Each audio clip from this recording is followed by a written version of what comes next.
Hi all, അസ്സാം വലൈക്കും. എല്ലാവർക്കും HS ക്രിയേറ്റീവിലേക്ക് സ്വാഗതം. ഇന്നും ഞാനൊരു വെയ്റ്റ് ലോസ് റെസിപ്പി ആയിട്ടാണ് വന്നിരിക്കുന്നത്.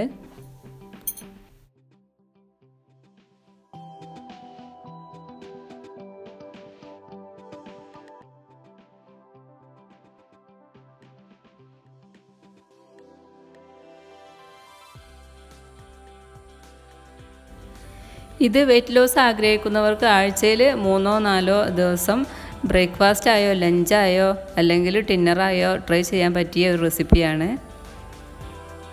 അപ്പോൾ ഈ റെസിപ്പിക്ക് മെയിനായിട്ട് വേണ്ടത് എഗ്ഗും വെള്ളക്കടലയുമാണ്. പിന്നെ ഫ്ലേവറിന് വേണ്ടിയിട്ട് ചെറിയ ജീരകം, കുരുമുളക് എന്നിവ പൊടിച്ചതാണ് എടുത്തിട്ടുള്ളത്.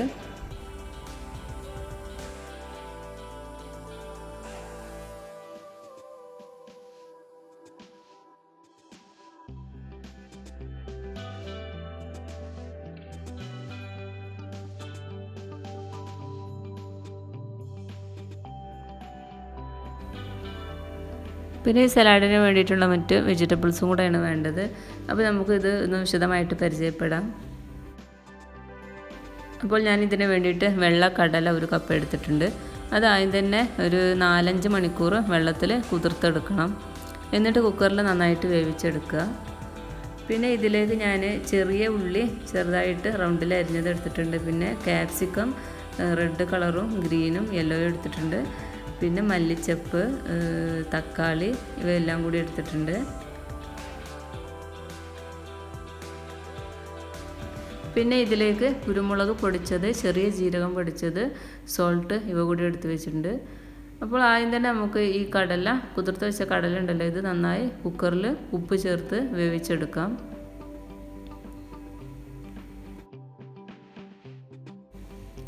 നന്നായി കുതിർത്തെടുത്ത കടലയാണല്ലോ ഇത്, അതുകൊണ്ട് ഞാൻ 1/2 ഗ്ലാസ് വെള്ളമേ ഇതിൽ ചേർത്ത് കൊടുത്തിട്ടുള്ളൂ.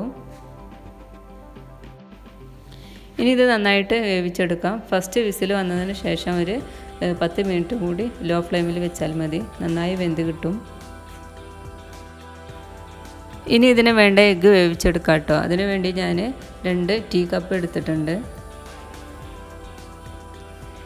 ഈ 2 കപ്പിലേക്കും എഗ്ഗ് പൊട്ടിച്ചൊഴിച്ച് കൊടുക്കാം. അതിനുശേഷം ഒരു വലിയ പാത്രത്തിൽ കുറച്ച് വെള്ളം എടുത്ത് അതിലേക്ക് ഈ എഗ്ഗുള്ള കപ്പിനെ ഇറക്കി വെച്ചിട്ട് സ്റ്റൗവിൽ വെച്ച് വെള്ളം നന്നായി തിളപ്പിച്ച് എഗ്ഗിനെ വേവിച്ചെടുക്കാം.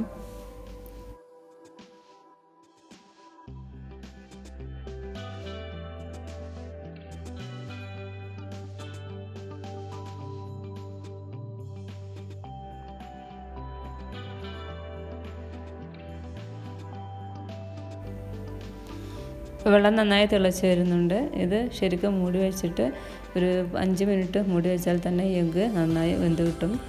നന്നായി വേവേണ്ട ആവശ്യമില്ല. ഉള്ളിൽ ആ മഞ്ഞക്കറി ഉണ്ടല്ലോ, അത് നന്നായി വെന്ത് കട്ടിയാവേണ്ട ആവശ്യമില്ല. ഇനി ഇതിന് വേണ്ട വെജിറ്റബിൾസ് ഒന്ന് വേവിച്ചെടുക്കാം. അതിന് വേണ്ടി ഒരു ഫ്രൈ പാൻ എടുത്തിട്ട് അതിൽ 1/2 ടീസ്പൂൺ ഒലീവ് ഓയിൽ ഒഴിച്ചിട്ടുണ്ട് ഞാൻ.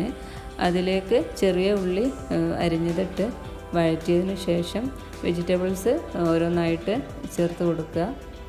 വെജിറ്റബിൾസ് നന്നായി വേവേണ്ട ആവശ്യമൊന്നുമില്ല കേട്ടോ.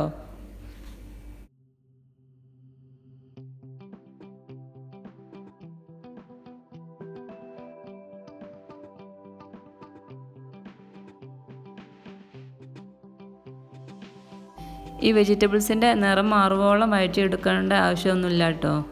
അതിനുശേഷം വേവിച്ച് വെച്ച കടലയും സോൾട്ട്, പെപ്പർ പൗഡർ, ചെറിയ ജീരകം പൊടിച്ചത് ഇവ കൂടി നന്നായി ചേർത്ത് മിക്സ് ചെയ്ത് കൊടുക്കുക.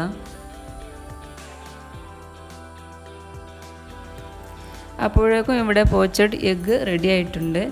ഇനി ഇത് സ്റ്റൗവിൽ നിന്ന് മാറ്റി കൊടുക്കാം.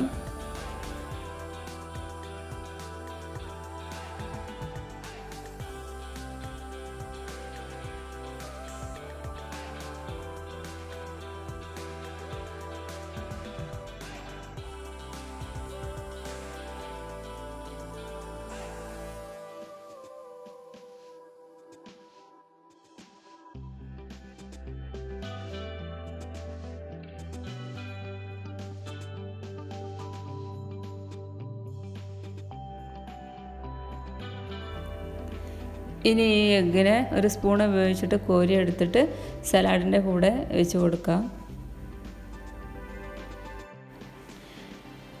ഈ കപ്പിൽ എഗ്ഗ് ഒഴിക്കുന്നതിന് മുമ്പ് ഒരു ഡ്രോപ്പ് ഓയിൽ ഒഴിച്ചതിന് ശേഷം നന്നായി സ്പ്രെഡ് ചെയ്ത് കൊടുത്തിട്ട് എഗ്ഗ് ഒഴിച്ച് കൊടുത്താലും മതി. ഇപ്പോൾ എഗ്ഗ് പാകത്തിന് വെന്ത് കിട്ടിയിട്ടുണ്ട്. ഇതിൽ മഞ്ഞക്കരു ഉറച്ച് പോയിട്ടില്ല കേട്ടോ.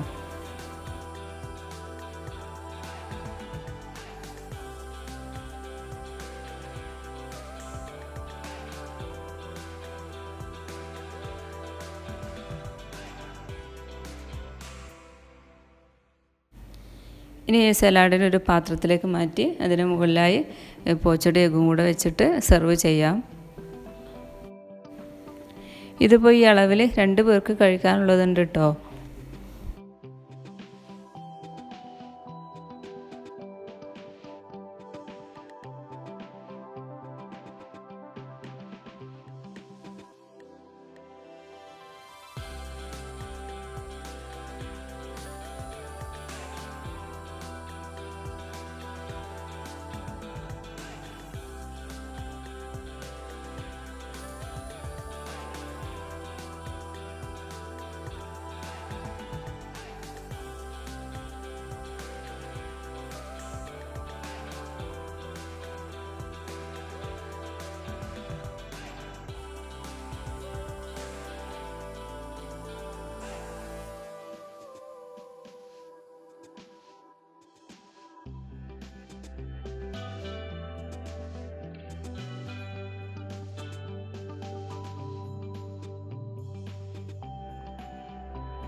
അപ്പോൾ നമ്മുടെ പോച്ചഡ് എഗ് ചിക്ക് പീ സലാഡ് ഇവിടെ റെഡി ആയിട്ടുണ്ട്.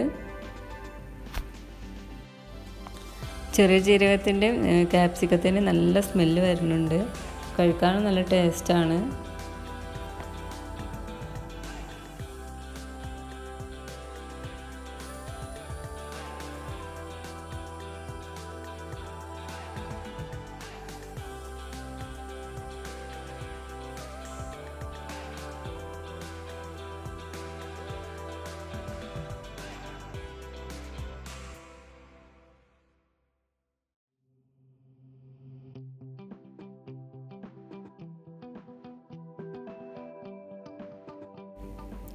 ഈ റെസിപ്പി എല്ലാവർക്കും യൂസ്ഫുൾ ആയിരിക്കും എന്ന് വിചാരിക്കുന്നു. അപ്പോൾ എല്ലാവരും ഒന്ന് ട്രൈ ചെയ്ത് നോക്കുക.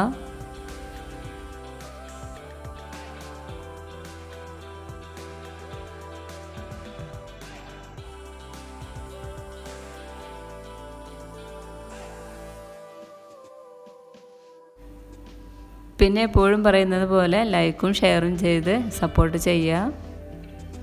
ഇൻഷാ അല്ലാഹ് ഇനി മറ്റൊരു യൂസ്ഫുൾ വീഡിയോയുമായി വീണ്ടും വരുന്നതായിരിക്കും. Thank you. Bye bye.